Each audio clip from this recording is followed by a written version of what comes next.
Fala galera, hoje a gente vai falar sobre Êxodo capítulo 3. Eu sou André Maldonado e esse é o canal do JC na Veia.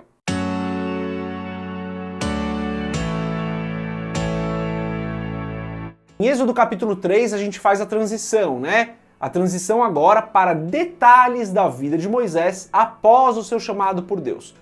Os dois primeiros capítulos eles passam bem rápido. É uma história contada muito rapidamente ali em 2 capítulos. Então é tudo muito corrido, não tem muitos detalhes. Agora, a partir do capítulo 3, alguns dos eventos vão ser bem detalhados.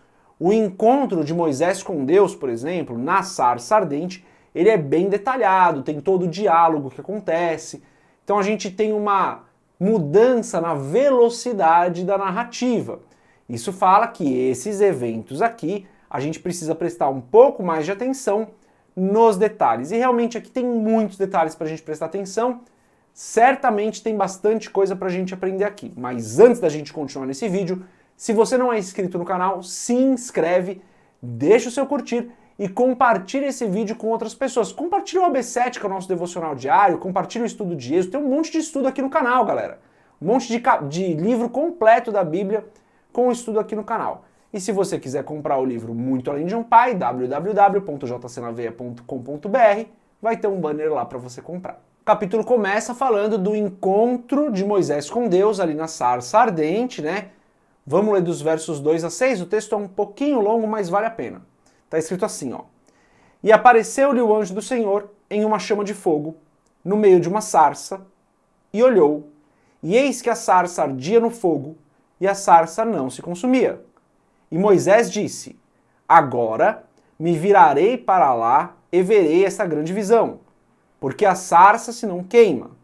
E, vendo o Senhor que se virava para lá a ver, bradou Deus a ele do meio da sarça e disse, Moisés, Moisés. E ele disse, eis-me aqui. E disse, não te chegues para cá, tira os teus sapatos de teus pés, porque o lugar em que tu estás é terra santa. Disse mais, eu sou o Deus de teu pai, o Deus de Abraão, o Deus de Isaque e o Deus de Jacó. E Moisés encobriu o rosto, porque temeu olhar para Deus. Então, novamente uma mudança aqui na velocidade de narrativa. Já falei que a vida de Moisés é dividida em 3 períodos de 40 anos, 3 períodos completamente diferentes. Os primeiros 40 anos, Moisés era um hebreu vivendo na casa de Faraó, mas que não queria ser chamado filho da filha de Faraó. Após isso, ele vai ser pastor em Midian. Ele vai cuidar de rebanho lá em Midian. Ou seja, ele sai de uma posição de estar na casa de Faraó para ser um pastor ali em Midian.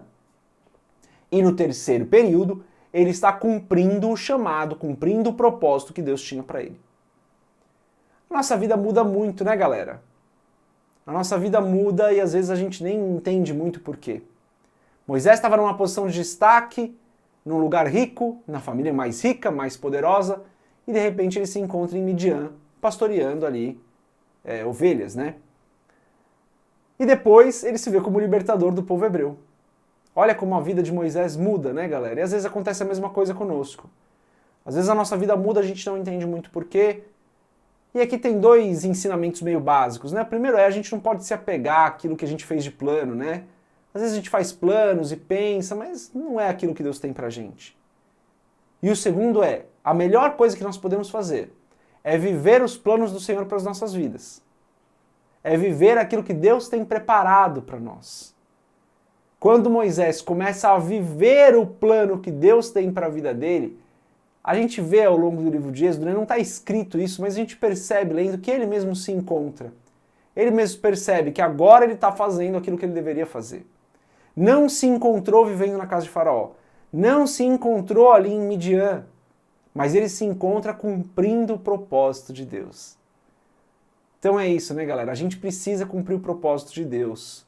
A gente precisa fazer a vontade do Senhor, viver o chamado que Ele tem para as nossas vidas.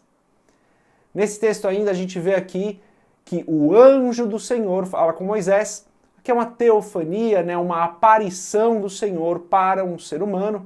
Dá um pouquinho mais de detalhe lá no texto do blog se você quiser, mas aqui então tem esse encontro de Moisés com o Senhor e o Senhor fala diretamente com Moisés.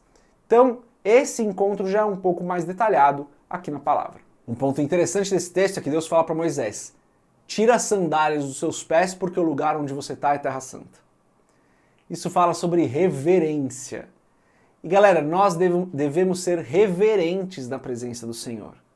Ele é o Criador de todas as coisas, Ele é o nosso Deus Santo. É necessário que nós sejamos reverentes. Não estou falando que você precisa tirar o seu sapato para entrar na presença do Senhor, não é isso. Mas é importante a gente entender quem é o Senhor, né? É importante que a gente entenda que Ele é o Senhor, Santo, Criador de todas as coisas, dono de todas as coisas. E nós não podemos tratá-lo com irreverência, sem reverência. A gente não pode tratá-lo com desrespeito. Moisés então tira a sandália dos pés, ele esconde o rosto. Isso fala sobre a reverência com que Moisés estava entrando na presença do Senhor. E galera, muitas vezes a gente vê aí a galera, vou dar um exemplo na igreja, né? Não que a igreja seja o local onde nós estamos na presença do Senhor, mas a igreja é um lugar de reverência, porque a palavra está sendo ministrada. E muitas vezes a gente vê a galera na igreja ali de qualquer forma, fazendo algumas coisas que são falta de reverência, estão conversando no meio do culto, estão rindo no meio do culto, a palavra está sendo ministrada, elas não estão nem aí. Então cuidado, galera, a gente precisa ser reverente na presença do Senhor. E aqui, não estou falando de novo que a igreja é a presença do Senhor, mas a palavra de Deus está sendo ministrada. O Senhor está agindo naquele lugar, naquele momento. E nós precisamos ser reverentes, gente. Vamos lá, pega isso pra você, ok? Não é pra ficar apontando o dedo pros outros. Lá na minha igreja tem aqueles meninos. Não. Olha pra você. Eu tenho sido reverente na presença do Senhor? Eu tô falando pra mim, tá, galera? É uma reflexão que eu faço. Eu tenho sido reverente? Eu tenho tratado o Senhor com o devido respeito? Porque Ele é Senhor. Ele é meu Pai, mas Ele também é Senhor. Ele é amor, mas Ele também é juiz. Ele é santo. Tenho tratado o Senhor com o devido respeito, com a devida honra, com a devida reverência? É uma reflexão que a gente pode fazer aqui. Depois disso, a gente vê o chamado de Deus para Moisés, né?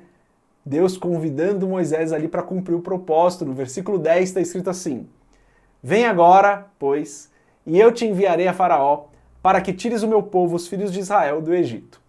Olha o que Deus estava pedindo para Moisés.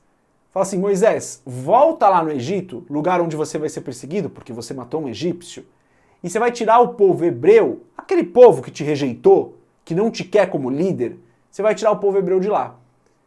Realmente não era uma tarefa muito fácil. Tanto que nos versos 11 e 12 a gente lê o seguinte: então Moisés disse a Deus: quem sou eu que vá a Faraó e tire do Egito os filhos de Israel? E Deus disse: certamente eu serei contigo. E isso te será por sinal de que eu te enviei. Quando houveres tirado esse povo do Egito, servireis a Deus nesse monte. Certamente eu serei contigo. Essa é toda a garantia que a gente precisa, galera. Se Deus está conosco, se Deus está no negócio, essa é toda a garantia que a gente precisa.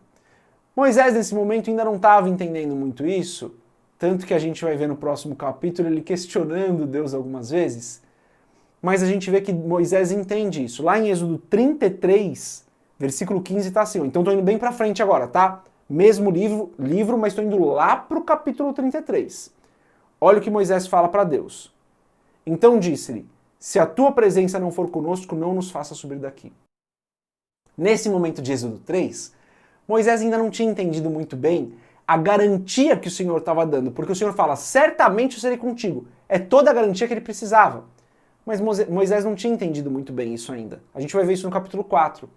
Mas lá no capítulo 33, Moisés já tinha entendido isso. Tanto que ele fala assim: olha, Senhor, se o Senhor não for, não tira a gente daqui.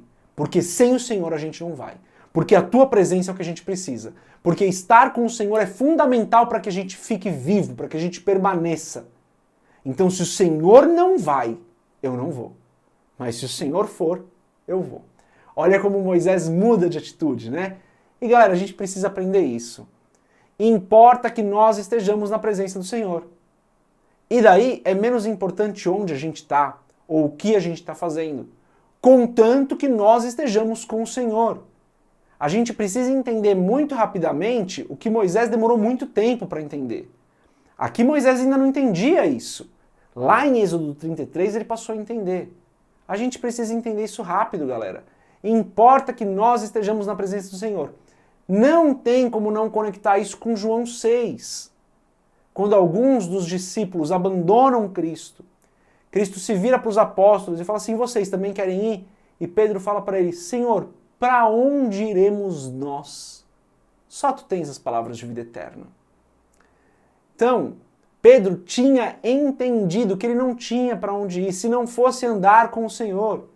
E Moisés lá na frente vai entender isso, que só tem possibilidade dele ir se o Senhor for junto. E então, Deus se apresenta, um texto importantíssimo da palavra, um pouco complicado de entender, mas importantíssimo. Está escrito assim, os versículos 13 e 14. Então, disse Moisés a Deus, eis que quando vier aos filhos de Israel e lhes disser, o Deus de vossos pais me enviou a vós, e eles me disserem, qual é o seu nome? Que lhes direi? E disse Deus a Moisés, eu sou o que sou. Disse mais, assim dirás aos filhos de Israel, eu sou, me enviou a vós. Galera, esse eu sou o que sou tem várias traduções possíveis, bem difícil de traduzir. Alguns traduzem como eu serei o que serei. É difícil de traduzir, tem várias traduções para esse texto que está escrito aqui. O que é importante a gente entender é que quando Deus diz eu sou o que sou, ou qualquer tradução próxima disso, ele está falando que ele é autoexistente, que ninguém o criou, que ele é eterno, que não existe fim para ele, e que ele é imutável.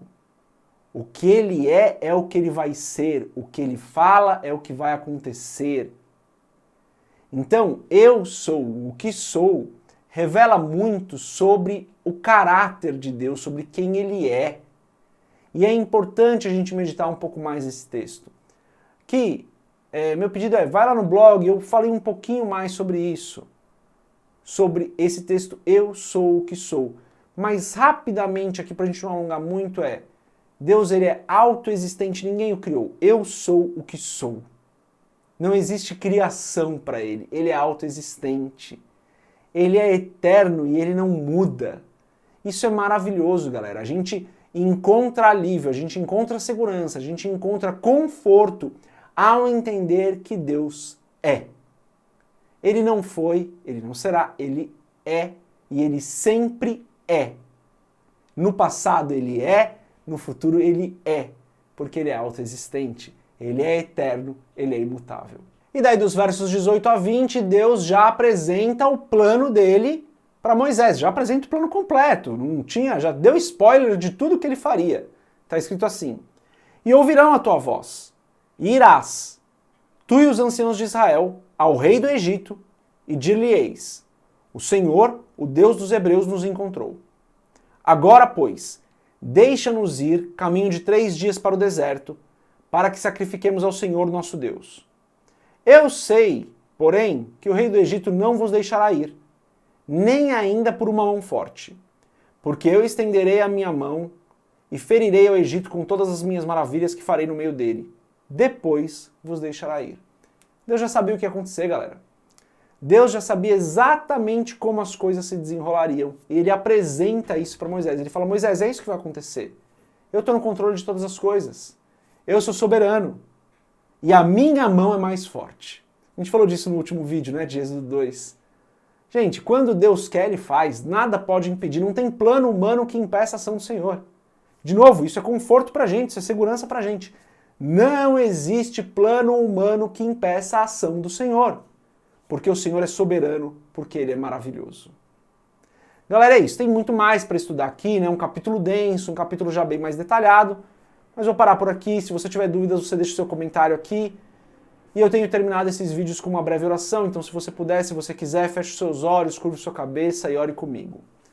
Pai, Tu és bom e santo, Tu és justo e fiel, o Senhor sempre será, o Senhor é eterno, o Senhor é autoexistente, o Senhor é onipotente, onisciente, onipresente, o Senhor é santo e maravilhoso. Servimos a um Deus perfeito e isso nos dá segurança. Perdoa os nossos pecados porque nós falhamos, Senhor, e ensina-nos a Tua palavra, ensina-nos a extrair o melhor da Tua palavra e aplicarmos a Tua palavra nas nossas vidas. É o que eu peço em nome de Jesus. E se você concorda com essa oração, você diz amém. Galera, é isso. Logo tem Êxodo 4. Deus abençoe a sua vida. Paz.